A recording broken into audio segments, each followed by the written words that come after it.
Okay, good evening to all of you. Welcome in Vidyarjan class academy.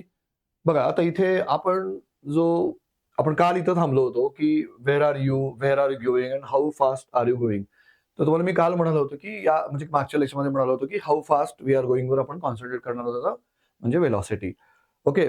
हे बघा, वेलॉसिटीमध्ये एक लक्षात ठेवा, तिथे 2 प्रकार असतात, वेलॉसिटी अँड स्पीड. तर ते बऱ्याचदा आपण कन्फ्यूज असतो, की स्पीड कधी म्हणायचं आणि वेलॉसिटी कुणाला म्हणायचं किंवा दोघांमध्ये नेमका फरक काय? हे बघा, मॅथेमॅटिकली फरक तुम्ही लक्षात ठेवू शकता. Velocity is a vector quantity and speed is a scalar quantity. Okay, त्याच्यात काही डाऊट नाहीये. पण काय होतं याच्यामध्ये, आपण असं म्हणतो की स्पीड, आपण असं पण सेंटेन्स बोलू शकतो याच्यावर विचार केल्यानंतर, speed is a magnitude of velocity. म्हणजे वेलॉसिटीची व्हॅल्यू म्हणजे कोण असते? स्पीड. म्हणजे अगदी सोप्या भाषेत म्हटलं तर स्पीडला जर तुम्ही डायरेक्शन दिली तर ती वेलॉसिटी होते. बघा, लक्षात आलं? स्पीडला डायरेक्शन दिली तर ते काय होते? वेलॉसिटी. आणि वेलॉसिटी विदाऊट मॅग्निट्यूड म्हणजे काय असते? स्पीड असते. हे बघा, याच्यावर विचार करा, लक्षात ठेवा. तर आपलं इथं मेन काय शिकायचं आहे? वेलॉसिटी आणि स्पीड मधला डिफरन्स तर आहेच, आणि त्यात बघा व्हरायटी आहेत. स्पीडच्या टाईप आहेत किंवा वेलॉसिटीच्या टाइप्स आहेत. टाइप्स म्हणजे काय? मोशन कसं होतं त्यावरती आपल्याला 4 जनरली टाइप करता येतात. तर नॉर्मली एव्हरेज आणि इन्स्टंटेनियस हे 2 ठळक टाइप करता येतात. पण त्यात बघा, uniform velocity, non uniform velocity, average velocity and instantaneous velocity, असे 4 पार्ट. आणि स्पीडचे पण तेच करायचे. That is uniform speed, non uniform speed, त्यानंतर average speed and instantaneous speed. हे असे आपले 4 प्रकार करता येतात. यातला नेमका फरक काय बघा. यातला अगदी एकदम रफली एक्झाम्पल तुम्हाला द्यायचं असेल ना, तर तुम्ही एक लक्षात घ्या, की आपण समजा एका गावावरनं दुसऱ्या गावाला गेलो आणि समजा असा विचार करा, की त्या 2 गावामधलं जे डिस्टन्स आहे ते 250 किलोमीटर होतं. ओके. आणि टाईम लागला आपल्याला 10 हॉर्स. ओके. मग आपलं कोणी विचारलं, की what was your average velocity किंवा एव्हरेज स्पीड म्हणता येईल. तर आपण सरळ-सरळ काय करतो, 0 टू 250 आहे की नाही, मग 250 - 0 करतो. डिव्हाइड बाय 10 आर म्हणलं होतं आपण. 10 आवर्स, 10 - 0. सो 250/10 किती आलं? 25 किलोमीटर. थोडा विचार करा, आपण प्रत्येक एवढा प्रवास केल्यानंतर आपली स्पीड एव्हरी टाईम 25 होती का? नाही, ती एव्हरेज स्पीड आहे.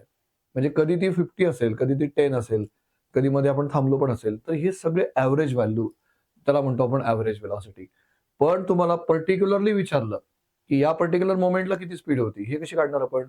तर त्यासाठी कॅल्क्युलसनी म्हणजे न्यूटननी शोधून काढलं instantaneous values. So calculus is actually developed by Newton. So that is called instantaneous. पण आधी आपण आता ऍव्हरेज वरती जरा विचार करूयात. बघा, हे जे नोट्स तुम्हाला दिसतात ते तुम्हाला पॉज करून लिहावं लागतील, कारण आपण तेवढा वेळा इथे त्यासाठी थांबत नाही. बरं, तुम्ही तुमचं आपलं पॉज करून लिहित चला. सो ऍव्हरेज वेलॉसिटी काय बघा, डिस्प्लेसमेंट पर युनिट टाइम. तर इथे तुम्हाला दिसतंय, वरती दिसतंय तुम्हाला डिस्प्लेसमेंट, खाली दिसतंय time. So total displacement by total time. आणि type vector quantity, obviously velocity आहे, वेक्टर क्वांटिटी आहे. डायमेन्शन तर तुम्ही आता ओरली कराल, L (T)⁻⁻1. So direction same as displacement, can be 0 even if motion occurred, depends on net displacement not path. आता तेच ज्या डिस्प्लेसमेंटच्या प्रॉपर्टी आहेत त्या सगळ्या तुम्ही वेलॉसिटीला चिकटवू शकता. ॲव्हरेज वेलॉसिटी बघा, total displacement by total time. जसं आता मगाशी म्हणालो मी तुम्हाला example, 250 - 0 divide by 10 - 0, you get a average velocity. Average speed पण काही वेगळा नाहीये, पण त्या टोटल डिस्टन्स आहे. पण बघा, आता तुम्ही काल काढलंय ना, डिस्प्लेसमेंट आणि डिस्टन्स मध्ये फरक येतो. मग तो फरक इथे असणारच आहे. डिवाइड बाय टोटल टाइम करायचं आहे. Total path, length per unit time, त्याला आपण ॲव्हरेज स्पीड म्हणू. डायमेन्शन मध्ये काही चेंज नाही. हा वेक्टर आहे, तो मात्र स्केलर आहे. लक्षात घ्या, स्पीड आहे ना, speed is a scalar, velocity is a vector. Speed is a scalar, velocity is a vector. So always positive. Depends on entire path. Greater than average velocity. जसं आपण म्हणालो होतो, distance is greater than displacement. Similarly, average speed is also greater than average velocity. Don't forget this. या दोघांमधला फरक लक्षात घ्या. If motion is in one direction, no reversal, average speed and is equal to magnitude of average velocity. If motion involves reversal, reversalचा अर्थ, ते काल आपण जे एक्झाम्पल घेत होतो, परत गेला, इकडे आला, किंवा मग इकडून ओरिजिनकडे गेला आणि मग इकडे ओरिजिनच्या लेफ्टला गेला, अशा केस असेल तर average speed is always greater than magnitude of average velocity. Okay, remember this. Average speed is equal to magnitude in case of one direction, जे तुम्हाला मी काल म्हणत होतो, युनिडायरेक्शनल मोशन. युनिडायरेक्शनल मोशन म्हणजे काय? जे परत येणारं मोशन नाहीये. ओके, त्या मोशनला आपण म्हणतो unidirectional average speed equal to average velocity त्या केसमध्ये. त्यानंतर बघा, आता एक एक्झाम्पल म्हणून आपण समोर ठेवूयात. हे एक्झाम्पल आहेत ना, हे नोट करत चला. हे बघा, एक सिंपल एक्झाम्पल मी तुझ्या समोर ठेवतोय. A car moves 10 kilometre east in 1 hour and then returns 10 kilometer west to the starting point in 1 hour. What is the average speed, average velocity? आता ठीक आहे, 1 hour का लागले, स्लो आहे, तर विचार करू नका. बघा 10 किलोमीटर ईस्ट आहे ना आणि 10 किलोमीटर वेस्ट म्हणाल, तर टोटल डिस्टन्स ट्रॅव्हल किती असणार आहे बघा, 10 + 10 असणार आहे. 10 + 10 दॅट इज 10 + 10. त्यानंतर खाली बघा, ॲव्हरेज स्पीड काढता येईल आपल्याला आरामात. ॲव्हरेज स्पीड किती येते? What is average speed here? Average speed is equal to, आपण टोटल डिस्टन्स घेणार आहोत. बघा, टोटल डिस्टन्स घेणार आहोत आणि divide by total time. So total distance 20, जाताना 20, येताना 20, ईस्टचे 20, वेस्टचे 20 आणि divide bye 2 you get 10 kilometre per आवर. पण तुम्ही बघा, फरक लक्षात घ्या. ॲव्हरेज वेलॉसिटी काय येते इकडे? ॲव्हरेज वेलॉसिटी 0 येते. ॲव्हरेज वेलॉसिटी 0 काय येते? बिकॉज कारण डिस्प्लेसमेंट 0 आहे. डिस्प्लेसमेंट 0 म्हणून ॲव्हरेज वेलॉसिटी काय येते? 0. तर हा जो फरक काल आपण शिकला डिस्प्लेसमेंट डिस्टन्स मधला, तोच फरक तुम्हाला इथे बघायचा आहे. Okay, this is then. नंतर तुम्ही ह्याला पॉज करून हे नोट करत चला, फक्त समजून घ्या. आता person walks 3 kilometre east in 30 minutes, then 4 kilometre north in 30 minutes. बघा, एक काय म्हटलंय, 3 किलोमीटर ईस्ट, म्हणजे आपण जर काढलं हे ईस्ट वाला असा 3 kilometre, this is 3 kilometre and this is 4 kilometre. Remember 4 kilometre. आणि याच्यामध्ये आता आपल्याला काढायचं आहे average speed, average velocity. Total distance travel किती आहे बघा. पार्टिकलचा इनिशियल पॉईंट लक्षात घ्या, इथे आहे. फायनल पॉईंट इथे आहे. त्याचा पाथ मात्र असा गेलाय, हा असा पाथ आहे बघा, स्ट्रेट पाथ आहे आणि इकडून गेलाय. सो टोटल डिस्टन्स ट्रॅव्हल किती झालं? 3 + 4 7 kilometre. Got it? 7 kilometre. Total time किती लागला म्हणून सांगितलंय इथे बघा. 3 किलोमीटरला 30 मिनिट लागतात आणि इकडे 30 मिनिट लागले, म्हणजे 1 hour लागला. तर आर मध्ये काढू शकतो आपण. तर दोघांचं are 1 hour, 30 minute + 30 minutes. Average speed जो दिसतोय तुम्हाला 7/1 7 kilometre per hour. Now want to calculate displacement. Now think on that. Displacement काढताना काय होईल बघा. डिस्प्लेसमेंट काढताना आपण ही इनिशियल पॉईंट घेतलाय आणि हा फायनल पॉईंट घेतलाय, तर हा डिस्प्लेसमेंट आहे.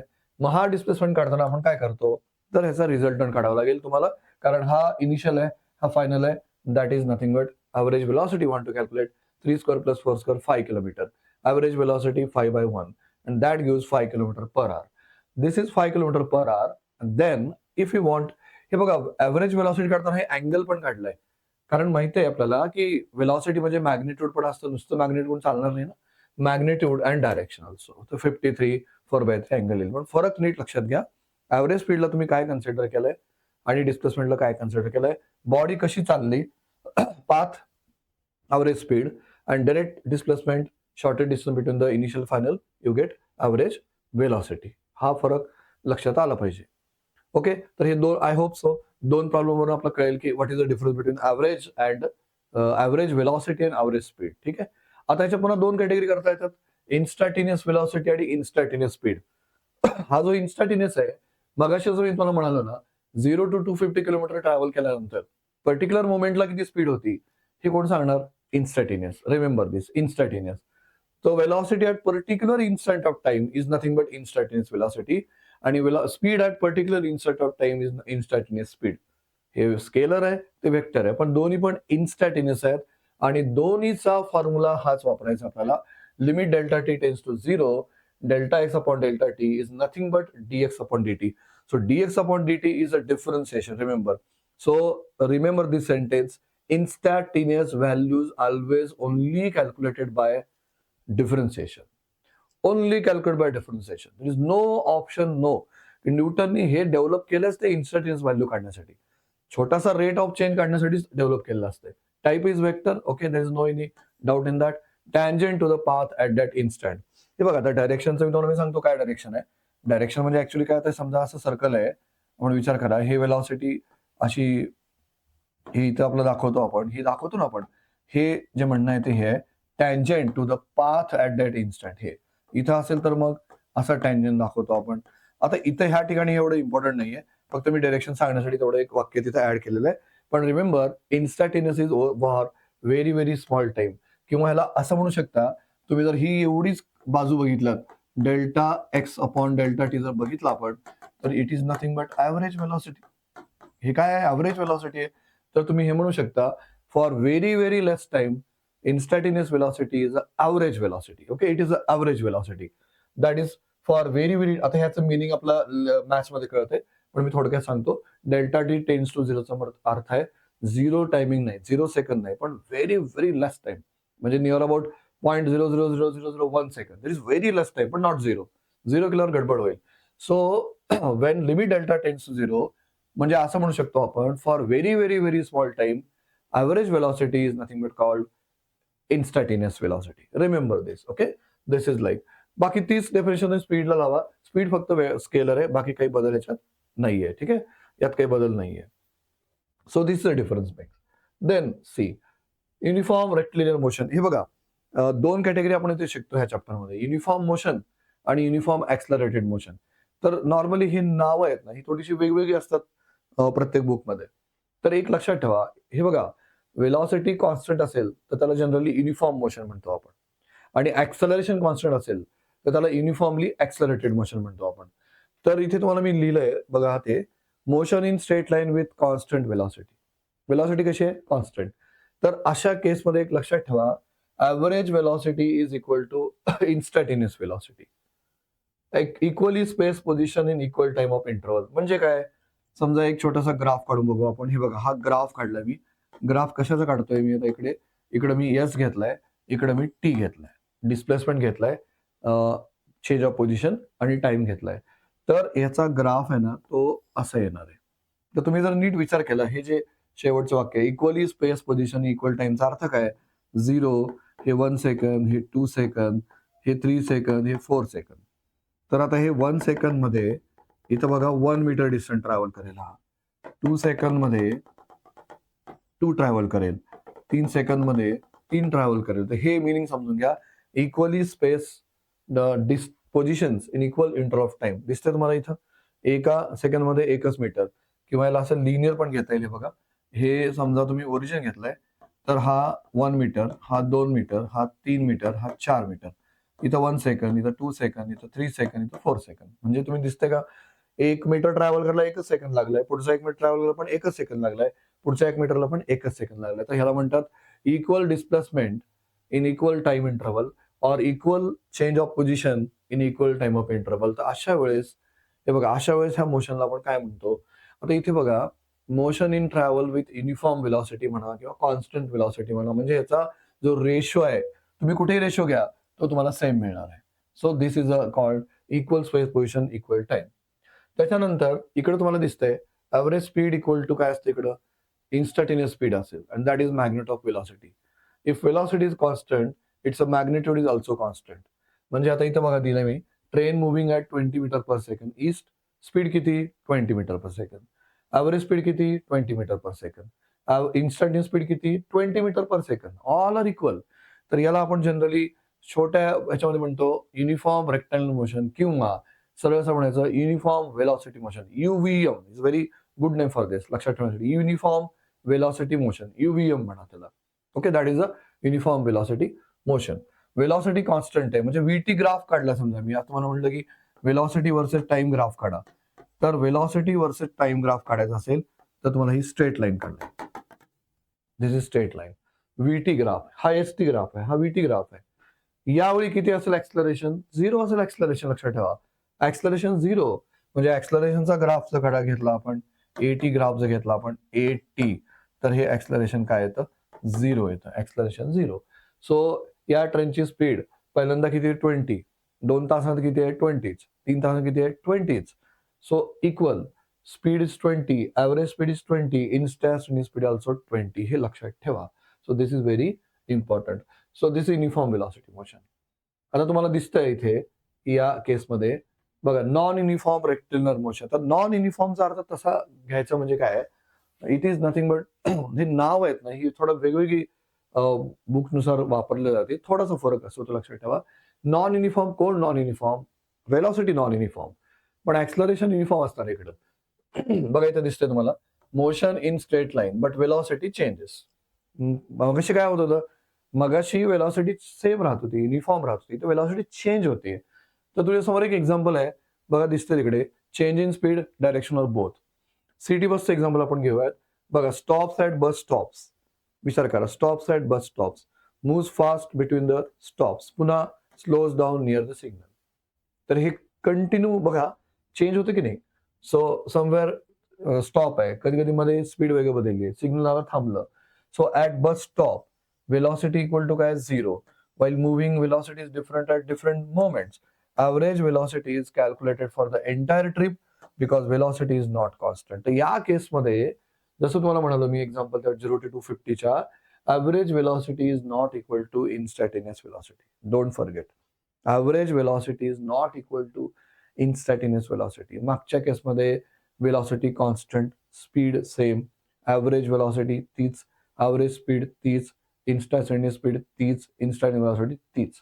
पण इथे मात्र तसं नाही आहे. इथं average velocity is not equal to instantaneous velocity. They are not equal, remember. Then this is another example. बघा, average speed is not equal to instantaneous speed. So instantaneous speed keeps changing. Average speed depends on total distance by total time. When speed varies, their values differ. तर तुम्हाला हे दिसतंय दोन picture मध्ये example. Velocity is 0 and velocity is not equal to 0. So when train leaves the station at platform velocity is 0. After some time velocity increases.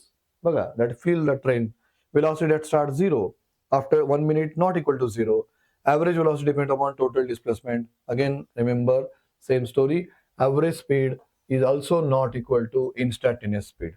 Average velocity is not equal to instantaneous velocity. Average speed is also not equal to instantaneous speed. This is an example. Then, now, another example, बघा हे bike वाला example पण तुम्ही घेऊ शकता. इथे पण तुम्हाला तेच रिझल्ट मिळेल. रिझल्ट इथे बघा, average speed is not equal to magnitude of average velocity. ते इक्वल राहणार नाहीये. When the signal turns green, the rider starts slowly and then speeds up. At the signal start speed 0, instantaneous velocity is 0, but bike is moving fast, then instantaneous velocity is not equal to 0. So during the whole motion, bike covers some distance in some time.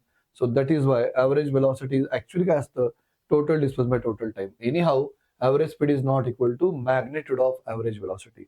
कुठल्याच equality मिळत नाही आपल्या इथं. So this is a comparison, this very good comparison. Afterwards तुम्ही लिहून घ्या, पण हे कंपॅरिझन बघा नीट लक्षात ठेवा. इथे इकडचा कॉलम काय सांगतोय आपल्याला, युनिफॉर्म रेक्टिलिनियर मोशन म्हणजे uniform velocity motion, non uniform velocity motion म्हणजेच युनिफॉर्मली ऍक्च्युअली एक्सलरेटेड मोशन म्हणतात त्याला. Motion in straight line with constant velocity, motion in straight line with changing velocity. हा फरक लक्षात ठेवा. स्पीड इकडे कॉन्स्टंट आहे, स्पीड इकडे व्हेरिएबल आहे. वेलॉसिटी इकडे कॉन्स्टंट आहे, इथं चेंजेस आहे. ऍक्सलरेशन इकडे 0 आहे, मगाशी मला मी सांगितलं होतं, आणि ऍक्सलरेशन इथं नॉन झिरो आहे. Acceleration non zero. Distance travel in equal time interval, yes equal. Distance travel unequal. Average velocity equal to काय असते, इन्स्टंटेनियस. इथं नॉट इक्वल टू असते, लक्षात ठेवा. Average speed is also equal to instantaneous speed, इथं मात्र ती इक्वल नसते. व्हीटी ग्राफ कसा येईल, हॉरिझॉन्टल स्ट्रेट लाईन येईल, मगाशी काढून दाखवलं तुम्हाला मी. इथे कसं येईल, स्लोपिंग और कर्ड लाईन येईल. एसटी ग्राफ कसा येईल, स्ट्रेट लाईन. स्ट्रेट लाईन म्हणजे ती क्रॉस लाईन मगाशी काढलेली, इथे मात्र ती कर्व येईल ग्राफमध्ये. ग्राफिकल रिप्रेझेंटेशन वेगळे आहेत. एक्झाम्पल काय, car moving on highway at the constant speed, आणि city bus, train living, bike and all, ते आपण आता जे बघितलं ते एक्झाम्पल, ते याच्यामध्ये फॉलो होतात. तर हा नीट डिफरन्स लक्षात ठेवा दोन्हीमध्ये. कन्क्लुजन मध्ये आपण जाऊयात.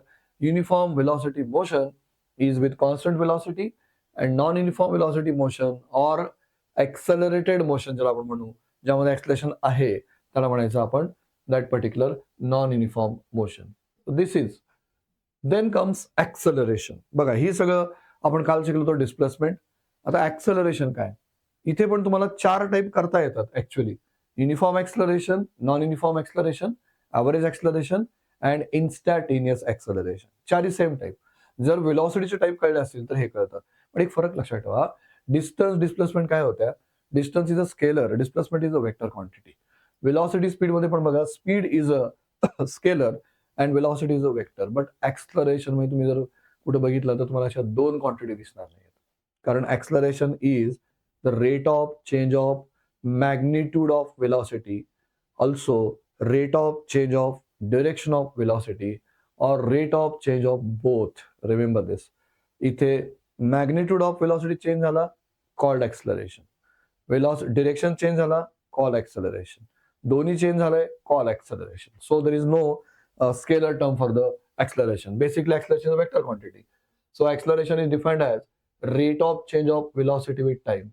It is a vector quantity, remember. So पुन्हा तेच आहे बघा, इथे काही बदल नाही. ऍव्हरेज ऍक्सलरेशन म्हणजे हाच असलं पाहिजे. आणि इन्स्टंटेनियस मध्ये बघा लिमिट आलं, बरोबर आहे. तर तुम्ही पुन्हा म्हणू शकता for very very short time average acceleration is instantaneous acceleration, किंवा उलट instantaneous acceleration is average acceleration for very very short time, you can call it. So average acceleration of an object having velocity v1 and v2, t1 and t2 time hai, so this called average acceleration, depends upon initial and final velocities, not on the path obviously. Scalar नाहीच आहे. Instantaneous मध्ये काय येते तुम्हाला माहिती आहे, limit delta t tends to 0, delta v upon delta t, dv upon dt. So limiting value of average acceleration when time interval tends to 0, not exactly 0 but tends to 0, same as that particular velocity. बघा तिथे पण चार type, इथे पण चार type, पण हे दोन महत्वाचे आहेत. Average and instantaneous are very important. Average and instantaneous, here there is a average acceleration, here instantaneous acceleration. Okay, मग आता बघा तुम्ही हे जे याला आपण सगळे केसेस जर केल्या तर हे नीट लक्षात ठेवा, जे तुम्हाला प्रॉब्लेम सॉल्व्ह करायला हेल्प करतील. तर पहिला बघा तो काय दिसतोय, कॉन्स्टंट वेलॉसिटी, झिरो एक्सलरेशन वाला केस. वेलॉसिटी कशी असते इथे, कॉन्स्टंट राहते. व्हीटी ग्राफ कशी येईल बघा, read that horizontal straight line. Area under the graph काय असतो मग, V not into T2 minus T1, आणि तो एरिया तुम्हाला देतो डिस्प्लेसमेंट. तर पहिला फॉर्म्युला तुम्ही लक्षात ठेवा, डिस्प्लेसमेंटचे is equal to area under that is VT diagram. Case B बघा, uniform positive acceleration, velocity increase होते uniformly, acceleration is constant there and positive. VT graph is a straight line with positive slope. Area under the graph between the T1 and T2 gives displacement. हे बघा, मी छोटासा graph काढतो. ह्याचा जर graph तुम्ही काढला, समजा VT चा ग्राफ काढला तुम्ही, VT चा ग्राफ, तर इथे जो VT चा ग्राफ आहे तो काय येतो बघा, असा येतो, कॉन्स्टंट वेलॉसिटी. आणि इथं जर VT चा ग्राफ काढला आपण, या केसमध्ये VT चा ग्राफ काढला तर तो असा क्रॉस लाईन येतो. इथं जे म्हणलंय ना positive slope, that is a positive slope. तिथे बघा युनिफॉर्म निगेटिव्ह एक्सलरेशन म्हणजे retardation, velocity decreases, acceleration constant, negative slope, negative. VT graph is a straight line with negative slope. म्हणजे इथं कसं येईल, तर इथं असं येईल, this is like this, this is called VT graph. बघा तिन्हीच्या VT ग्राफ बघा, आयडिया सगळी क्लिअर होईल. Straight line, velocity constant, no acceleration, zero acceleration. इथे पॉझिटिव्ह एक्सलरेशन, वेलॉसिटी वाढत चालली आहे. निगेटिव्ह एक्सलरेशन, वेलॉसिटी डिक्रीज होत चालली आहे. हे बघा पहिल्यांदा वेलॉसिटी आहे त्याला. म्हणजे रिअल टाइम एक्झाम्पल काय, हे बघा तुम्ही घरातनं निघालात ना आणि तुमची गाडीची स्पीड वाढत गेली, तर ते एक्झाम्पल याचं आहे, दिस इज. आणि नंतर आपण हायवेवरती आलो आणि आपली वेलॉसिटी चेंज नाही केली, आपण स्पीडोमीटरला हलवलंच नाही, ऍक्सिलेटर इकडे नाही तिकडे नाही, मग त्यावेळेस येतं this diagram. And if you apply brake, signal आला किंवा काही आलं, ब्रेक अप्लाय केला, तर this is the story of this. You are moving with some velocity, brake applied, velocity become zero, so acceleration negative. आणि हा जो चौथा दिसतो मला केस, तर हे चारही केस बघा इम्पॉर्टंट आहेत. नॉन युनिफॉर्म एक्सलरेशन मध्ये एक्सलरेशन कॉन्स्टंट राहत नाही, VT ग्राफ कर उडतो. म्हणजे ऍक्च्युअली काय होतं, VT ग्राफ असा होतं. हे बघा VT ग्राफ जो आहे ना, आता तो कर्वचा फॉर्म घेईल, म्हणजे असा घेऊ शकतो, अदरवाईज असा पण घेऊ शकतो, depend upon the given situation, all काही होऊ शकतं. So average acceleration between the T1 T2 is given by slope of the chord joining 2 points. इथे तुम्हाला इन्स्टंटेनियस व्हॅल्यू म्हणजे अशी टँजेंट काढायला लागेल. So instantaneous acceleration at time is given by slope of the tangent to the curve at that point. तर हे चार फॉर्म्युले तुम्ही नंतर शेवटी मी सांगणार आहे, पण नोट करून ठेवा. Slope of VT is equal to acceleration, slope of ST diagram is a velocity. And दुसरे दोन फॉर्म्युले बघा, the change in that is nothing but, जर डिस्प्लेसमेंट स्टार्ट केला तर जो आपण इथे कुठे शिकत होतो, area under, okay, T1 and T2 gives a displacement. The whatever change in that particular displacement is the area of VT diagram, and change in velocity equal to area of AT diagram. I repeat, slope of ST velocity, slope of VT acceleration. Okay, त्याला खरं तर differentiation आहे, खूप depth मध्ये ठरवल्यानंतर maths मध्ये जाता येतं. A equal to dv upon dt असते, म्हणजे काय, acceleration is a slope of VT diagram, differentiation is a slope, slope is a differentiation. ठीक आहे, मॅथ मध्ये शिकतो आपण. V equal to ds upon dt, the velocity is what, slope of ST diagram. And उलट करा, integration ds equal to integration v dt. For maths होईल DV equal to integration ADT, म्हणजे change in velocity equal to area of AT diagram, change in displacement equal to area of AT diagram, and उलट slope मध्ये slope of S T is a velocity, slope of AT is acceleration. तर हे जे 4 फॉर्म्युले आहेत तुम्हाला exactly problem मध्ये use करायचे आहेत. So these are very important terms ज्याला म्हणता येतो. म्हणजे हे 4 फॉर्म्युले आहेत ना, हे लक्षात ठेवा. म्हणजे बिफोर गोइंग टू न्यूमरिकल्स हे तुम्हाला कामाला येतील. आणि दीज आर दोज. मी पुन्हा लिहितो इकडे बघा. स्लोप ऑफ आत्ता आपण जे बोललो ते वाले, दॅट वन. बघा इथे आपण कुठे स्पेस करूयात, इथे चला इथे लिहूयात. बघा स्लोप ऑफ, पहिला फॉर्म्युला इम्पॉर्टंट आहे. Slope of S T is equal to कोण, वेलॉसिटी. कशावरून म्हणता, हा तुम्हाला माहिती आहे वेलॉसिटी काय लिहितो आपण ds अपॉन dt. स्लोप म्हणजे डिफरन्सिएशन. नोट डाऊन दिस. त्यानंतर slope of vt. Slope of vt कोण असतं, ऍक्सलरेशन. म्हणजेच काय असतं ऍक्सलरेशन सांगा मला, dv अपॉन dt असतं. बघा dv अपॉन dt सेम. त्यानंतर उलट जर केलं आपण, बघा उलट इन द सेन्स एरियानुसार केलं तुम्ही. बघा area of at acceleration time is always a change in velocity. Change in velocity लिहित चला, that is technically correct. So याचा अर्थ काय, याचा मॅथमॅटिकल मिनिंग बघा इथे थोडं 2 मिनिटात सांगतो. A इज इक्वल टू तुम्ही जेव्हा लिहिताना dv अपॉन dt लिहितो ना आपण, so dv is equal to काय येतं, adt येतं. म्हणजे आपण दोन्ही साईडला इंटिग्रेट करा, हो गया. So this is nothing but v integration of adt. Integration म्हणजेच काय असतं, area. Integration is area, remember, v equal to adt. And on the same line तुम्ही असं लिहू शकता, चौथा फॉर्म्युला जो आहे जो व्हेरी इम्पॉर्टंट आहे, area of S T is equal to velocity. Area of this particular is equal to area of, इथे काय लिहिलं बघा, area of this particular vt is equal to delta S. किंवा असं म्हणा, वेलॉसिटी सगळ्यांना माहिती आहे काय असतं, ds upon dt. So you can write ds equal to vdt. This is nothing but ds equal to vdt. म्हणजेच काय, s is equal to integration of vdt. दोन्हीकडे इंटिग्रेट करून टाका. So again same story, that is area. So displacement मधला जो change आहे त्याला ds म्हणू, तो एरियाशी रिलेटेड आहे. म्हणजे अगदी सोप्या भाषेत कन्क्लूड करतो, जर तुमच्याकडे एटी डायग्राम आहे त्याचा एरिया काढला की तुम्हाला वेलॉसिटी मिळते. जर तुमच्याकडे व्हीटी डायग्राम आहे त्याचा एरिया काढला की डिस्प्लेसमेंट मिळतं किंवा डिस्टन्स ट्रॅव्हल मिळतं. जर तुमच्याकडे एसटी आहे त्याचा स्लोप काढला, वेलॉसिटी मिळून जाईल. जर तुमच्याकडे व्हीटी आहे आणि स्लोप काढला, एक्सलरेशन मिळून जाईल.